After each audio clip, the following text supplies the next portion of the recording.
I'm here to discuss an initiative that was initially seeded at this meeting 2 years ago. Fundamentally, there was discussion about coordinated nurseries, regional nurseries, and whether or not they were really serving uh, stakeholders, breeders, the labs that contribute data. What was happening with that system? I think that you could probably ask this question of every single cooperative nursery. There are quite a few of them. We tried to compile a list of all of them that is definitely incomplete. And I think that you would probably get a completely different answer from every nursery and every person that cooperates in that nursery on how effective it is. Um, so there was this thought to, so Oswald Krasta kind of assembled a team of us to talk about how we might make cooperative nurseries, how we might standardize them and make them more useful for everyone involved. So kind of from a historical perspective, and for those of you who've heard me talk about this before, I apologize. I'm certain a different thing will come up. My point to be here right now is not to just talk at you. I really am here to get a discussion moving, potentially a little bit here, but also, after hours over beers, or I think there's a discussion session on tomorrow afternoon. Might be a good avenue for that. I am getting to the point where I'm thinking that this might be worth a much larger discussion. That we might have, as like a whole day. I don't know, maybe next year, similar venue. But just right because we want BIC next year. Maybe we all just meet for a day before or after PAG. I would definitely want USDA to be involved, and as well as stakeholders, public breeding programs, so on and so forth. So the original idea of a lot of these cooperative nurseries, and if you'll give me 1 second, forgot, um, was, I mean, fundamentally, the early idea was to understand what lines were adapted where, right? So this was allowing breeding programs to swap germplasm so that they could see what did well in various locations. It also was really being used highly as a way to exchange germplasm, right? So you could trial lines that were developed by a neighboring state, bring them into your state, say, oh yeah, they do pretty well here. I want to use those as parents in my breeding program, right? So I think that, and I would say that today, probably the germplasm exchange is probably the more fundamental usefulness of a lot of these cooperative nurseries. Um, there's also a little bit of, hey, who's developing good stuff, and then I think the other piece where these are being used significantly is in the development of screening data for diseases and pests and stuff like that we use in our release documents, and PVP and so on and so forth. So, uh, and then kind of this ultimate goal would be, hey, right, we develop good locally adapted materials or broadly adapted materials that serve growers and end users. So, how many of you either grow or somehow participate in some kind of cooperative nursery, either USDA or some other regional nursery? A few. We got some hands up. Okay. Uh, when I did this last, I think we had a little bit higher proportion. I think I participate in like 7 of them. How many of you that do participate in them? How many? Is it at the very top of your priority list? Show of hands. Is it okay? Hey, all right. We got a couple of hands that say it's high priority. That's wonderful. I think that a lot of people might suggest that it's pretty low on their priority list. A lot of these, and so I mean, of course, this depends upon where you are. We've been doing these for decades. I have a report from the Uniform Winter Barley Nursery from 1967. I have a whole stack of these in my office. They might be the only ones that exist. I don't know if this exists anywhere else, but do you have them here? Are they anywhere else? We should like so anyway, they're interesting. They were compiled every year. This was compiled at USDA, but there were a lot of different. Now, of course, this was there's this wonderful bit in here. So this was compiled by David Reed at I believe at USDA ARS in Beltsville. Do we have Beltsville anymore? Is Beltsville shutting down? I think. Yeah. So anyway, what I found interesting about this was, so this is from 1964-7, rather, Uniform Winter Barley Nursery. The collaborating states were Alabama, Arkansas, Florida, Georgia, Louisiana, Maryland, Mississippi, North Carolina, South Carolina, Tennessee, Texas, Virginia. Anyone want to guess how many of those states are still cooperating in that nursery? 2. Virginia, North Carolina. That's it. So, I mean, this is an example of an Eastern. Now, of course, no one grows barley for feed anymore, right? And that really has a lot to do with why this nursery has maybe fallen out of, I don't know, favor. But I think that it's a good example of whether or not we need to open a discussion on how do we make these nurseries useful, and how do we figure out whether or not some of these nurseries are no longer useful or need to change. Do we build this? Do we try to modify things as they are?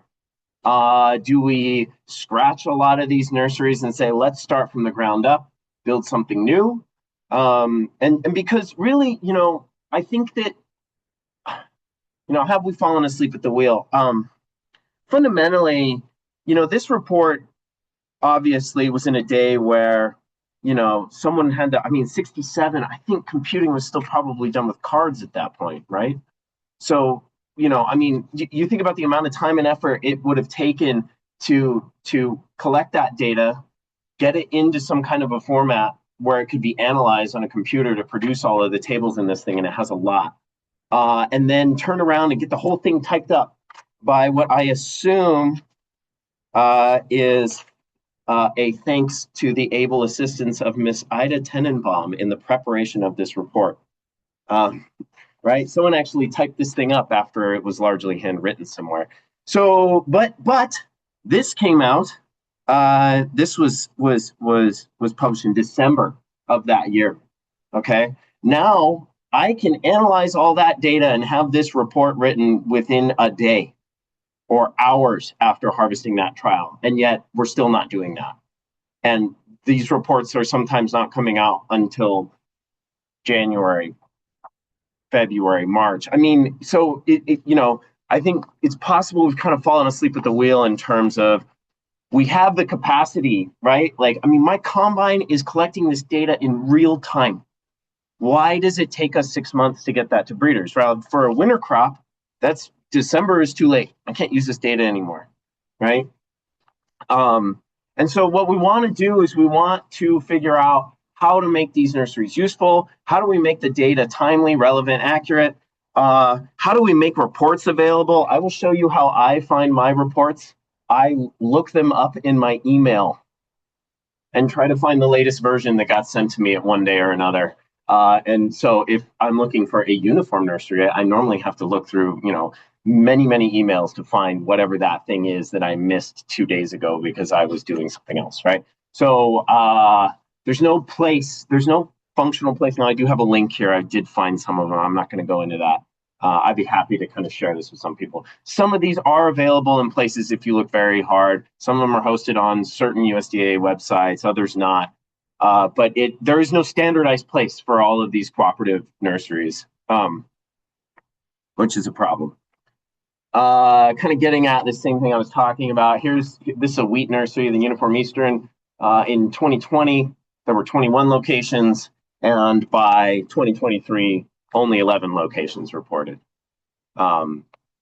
So this just to kind of give you a feel of how things have changed in a relatively short amount of time. A lot of this actually in the Eastern US has to do with the retirement of Dave Marshall and Myron Fountain, who actually did a lot of this work in terms of actually generating the report, pulling the data together, and those positions have not been rebuilt. So That's part of the problem. But I think that there are cooperative nurseries that are highly functional. I think that there are probably cooperative nurseries that are doing the communication necessary to keep them functional, and then there are a lot that are probably not. So what we want to do is work on a cooperative agreement that lets this whole thing work, right? So that includes, making sure these, data is coming in a timely fashion, reports are pulled together, or data is conglomerated in a timely fashion and sent out to those that need it, either cooperators or to some extent you have, stakeholders that want to see that stuff too.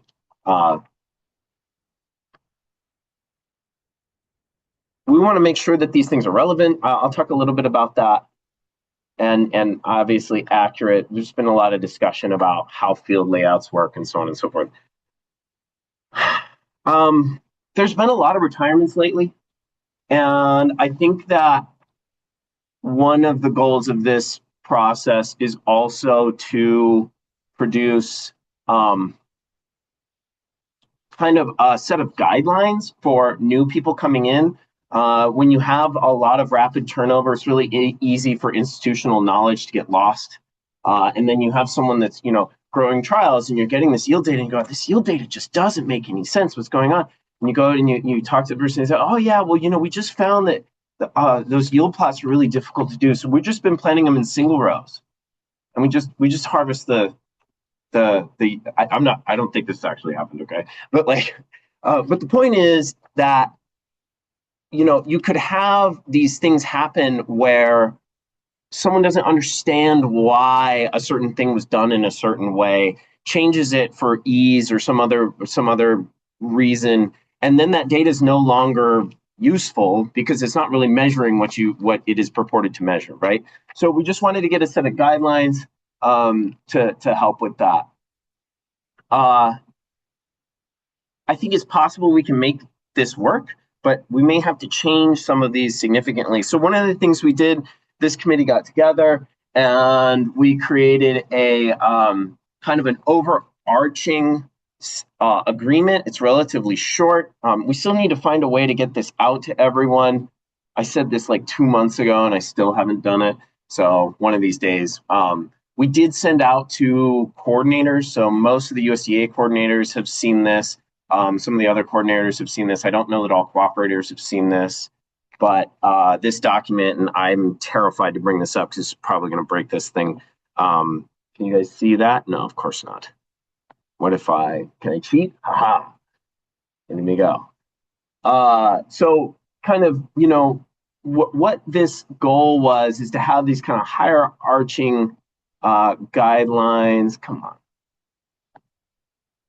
Okay, well, for small grains, definition of roles, who are coordinators, who are cooperators, concepts of data curators, talking about benchmarks, checks. How do you decide a bunch on checks? When are we going to review them, right? And of course, these things are not, what we don't want to do is have this agreement say, look, every single cooperative nursery needs to reevaluate their checks on a 2-year basis. That's not what we're saying here. We're saying that it does need to happen at some point, and that each nursery needs to develop an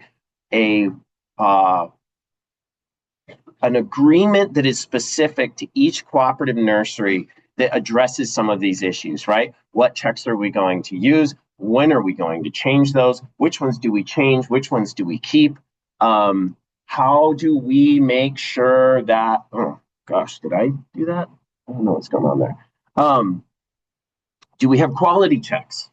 Who is going to submit quality samples when that happens? Are we going to, have an email that comes toward the end of the season that says, hey, I had a great environment this year. I think my samples would be awesome to send for quality. Or, like wheat, oftentimes what we do is we actually blend samples together, which is a big no-no with barley. There should be discussion on that. Like we basically want every cooperative nursery to build some kind of a nursery specific agreement to make sure that everyone's kind of on board, right? And there have been instances. One of the one of the difficulties that we've had in some of the Eastern cooperative nurseries, and it's very possible that the biggest problems are in the East and that I'm one of the leading causes. But for example, we have nurseries that require 15, 20 pounds of seed. That's a huge amount of seed if you have a breeding line. And so, if I've got to send 15 pounds of seed to this nursery, and then I get 3 locations back or 8 locations back, where did the rest of that seed go? Right? I could have sent maybe 5 pounds of seed would have been enough to do that. And then I could have used that other 10 pounds to do production. Right? So we kind of want to open a conversation here. I think I'm going to skip the end of this presentation, which is about a carrot system we thought about. Right now there's no carrots and there's no sticks. Public institutions that cooperate in a lot of these nurseries don't get any funding to do so, right? Like I get no direct funding to run the Eastern Uniform or the Uniform Eastern, the Uniform Southern, the Gulf Atlantic. I mean, these are just not things that I'm getting funding to do. We do them as part of a cooperative type of an engagement. There are USDA institutions that do get direct funding to process some of these samples. So we want to open the discussion, figure out what's working, what's not working, what are some challenges. We want to start this process of getting some of these cooperative agreements done, which should be facilitated by the coordinators. I will just kind of pipe back here real quick. Yeah, carrots. Yeah, that was me as a teenager with a carrot. Okay. I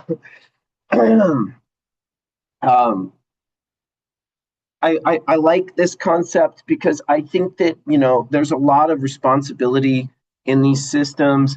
Right, the coordinators are responsible for keeping the cooperators in line, and our cooperators are responsible for keeping our coordinators in line. Right, so it has to be a two-way street. Anyway, the last thing I just want to propose is we really think that T3 could be a good place to host this kind of data so that there is a unified place to go. You would go in, you say, hey, I want the 2025, uniform, uniform winter barley. And I want to look at averages over these locations. And that those reports would just be generated for you. So they have the ability to set this up. We're hoping that we can make this a platform to do this thing so that there is a standardized place. It's a USDA hosted platform, so it makes a lot of sense to do that there. And with that, I want to just kind of open up for questions and then discussion later on. Anyone have any comments, concerns, gripes? So I think Scott's got something here. Now you've all seen the fun things of when plant breeders aren't doing the fun part of the plant breeding side of things. I'll pass it over to Scott quick, but I think just out of the interest of time, so we can make lunch, and also to spare the non-breeders in the room, we should take this to a conversation among the breeders and those coordinators, collaborators on things. And but I want to. I'll pass it to Scott quick. I do want to just say it also needs to work for the stakeholders. So there are a lot of people in this room that aren't a breeder or a cooperative coordinator that may want to see these kinds of data. And if these nurseries aren't serving them, that's a problem too. I just want to say that from a stakeholder, these are critical. There's no interstate trials that we get that are well put together as these. And I think a couple things. One is we need to get more stations submitted for quality testing. And they have to be, some kind of pre-testing to make sure that they have good enough quality to be followed. And then the other comment I'd make is it's really important to continue with long-term checks in these nurseries so we can compare over time. Because that's one thing we really want to see improvement over a long period of time. It's the only way to do it is with those long-term checks. I think. Again, we're going to try to, carry on this conversation throughout the next couple of days, but we're going to go to poster presentations now and do some quick poster